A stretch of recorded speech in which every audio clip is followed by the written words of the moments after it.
Assalamualaikum warahmatullahi wabarakatuh. Di video ini, kita akan membahas mengenai isu kontemporer yang terjadi di Indonesia. Sebelum masuk ke pembahasan selanjutnya, izinkan kami memperkenalkan diri.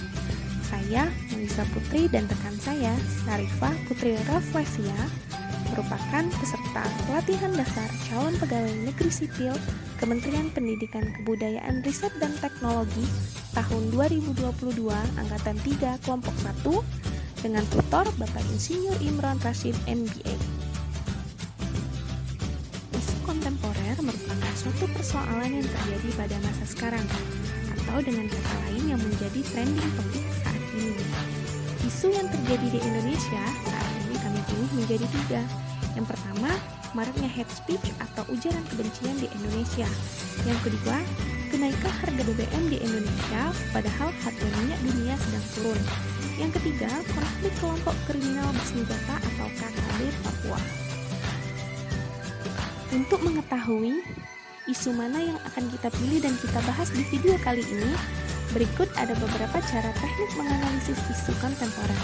Yang pertama, isu scan merupakan teknik menganalisis isu melalui proses scanning untuk mengetahui sumber informasi. Yang kedua, teknik tapisan merupakan alat bantu penetapan kriteria kualitas isu. Teknik tapisan ada 2 macam. Yang pertama, AKPK atau dengan menetapkan rentang penilaian 1-5 pada kriteria A. Aktual, K. Kehalayakan, B. Problematik, K. Kelayakan. Teknik tapisan isu lainnya yaitu kriteria USG. U. Urgency, S. Seriousness, G. Crowd. Yang ketiga, mind mapping. Teknik pemanfaatan keseluruhan otak dengan menggunakan citra visual dan prasarana grafis lainnya untuk membentuk kesan.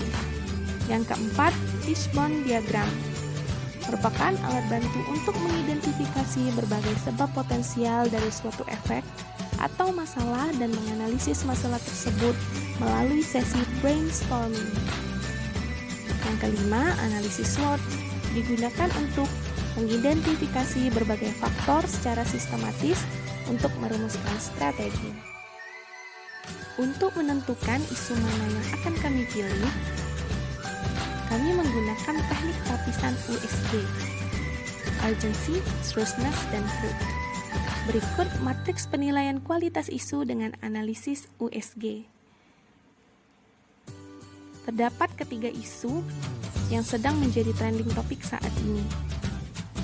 Namun berdasarkan matriks penilaian yang menjadi prioritas yaitu isu maraknya hate speech di Indonesia.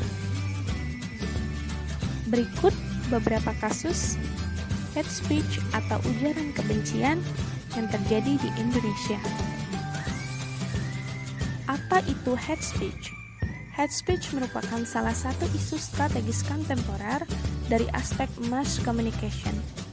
Hate speech dapat berupa tindak rasisme, pencemaran nama baik, fitnah, tuduhan, penistaan terhadap agama, dan masih banyak lagi. Oleh karena itu, Indonesia penting mengatur strategi bagaimana mengontrol hate speech, terutama yang cepat tersebar seperti hate speech di sosial media. Dampak yang dapat terjadi dari hate speech. Adapun dampak dari hate speech dapat kita ketahui sebagai berikut. Berdasarkan sudut pandang dari critical race theory, hate speech dapat menyebabkan gangguan psikis bagi korban yang mengalaminya. Dan pada akhirnya korban dapat merasakan depresi, cemas, putus asa, perasaan terancam, atau bahkan keinginan untuk mengakhiri hidup. Yang kedua, hate speech dapat mengancam rasa cinta dan ideologi Pancasila kita, seperti tidak menghormati keberagaman yang berujung pada isu yang berbahaya dalam masyarakat. Yang ketiga, hate speech dapat merusak tatanan sosial. Untuk menganalisis isu hate speech di Indonesia, kami menggunakan fishbone diagram sebagai alat bantu untuk mengidentifikasi faktor penyebab maraknya isu hate speech. Terlihat pada fishbone diagram, ada 4 faktor yang mempengaruhi hate speech di Indonesia. Yang pertama, faktor teknologi. karena tidak ada batasan dalam penggunaan internet serta gadget dapat dibeli dan digunakan oleh siapa saja. Pada faktor manusia yang pertama, mengatasnamakan demokrasi dan kebebasan mengungkapkan pendapat atau freedom of speech. Yang kedua yaitu kurangnya pendalaman terhadap ideologi Pancasila. Pada faktor lingkungan, tidak adanya pihak ketiga independen sebagai monitor. Implementasi hukum pelanggaran hate speech kurang tegas. Pada faktor hukum, informasi tentang hate speech kurang tersebar oleh justifikasi hate speech dan terbatasnya literasi pengetahuan tentang validitas berita. Lantas, solusi apa yang dapat kita tawarkan untuk menghadapi hate speech? Adapun solusi strategis yang dapat ditawarkan adalah sebagai berikut. Yang pertama, memperkuat peran polisi cyber dan cyber patrol. Yang kedua, mengembangkan dan meningkatkan security dalam pembuatan website atau pendaftaran akun sosial media, seperti menjadikan pendaftaran NIK ke nomor handphone yang terhubung dengan sosial media menjadi mandatory. Yang ketiga, membentuk lembaga independen agar dalam penggunaan internet masyarakat dapat menggunakannya dengan bijak dan bertanggung jawab. Yang keempat, kita dapat melakukan diseminasi pengetahuan melalui pelatihan-pelatihan terkait persatuan dan kesatuan serta bahayanya hate speech di kehidupan bermasyarakat.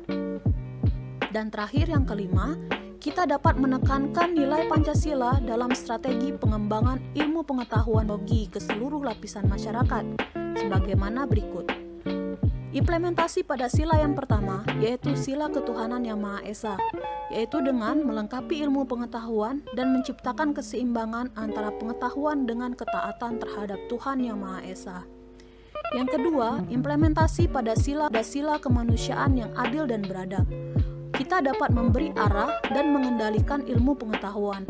Ilmu pengetahuan dikembalikan fungsinya pada semula, yaitu untuk kemanusiaan dan tidak hanya kelompok, ras, suku, atau lapisan tertentu saja.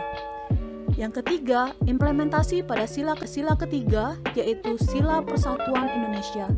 Ilmu pengetahuan dijadikan sebagai bahan untuk mempererat persatuan dan kesatuan yang dapat meningkatkan solidaritas antar sesama dan mengurangi rasa eksklusif dalam diri setiap individu atau kelompok. Yang keempat, implementasi pada sila keempat, yaitu sila kerakyatan yang dipimpin oleh hikmah kebijaksanaan dalam permusyawaratan perwakilan, yaitu dengan memahami bahwa eksperimentasi penerapan dan penyebaran ilmu pengetahuan harus demokratis dan dapat dimusyawarahkan secara perwakilan, sejak dari kebijakan, penelitian, sampai dengan penerapan secara massal.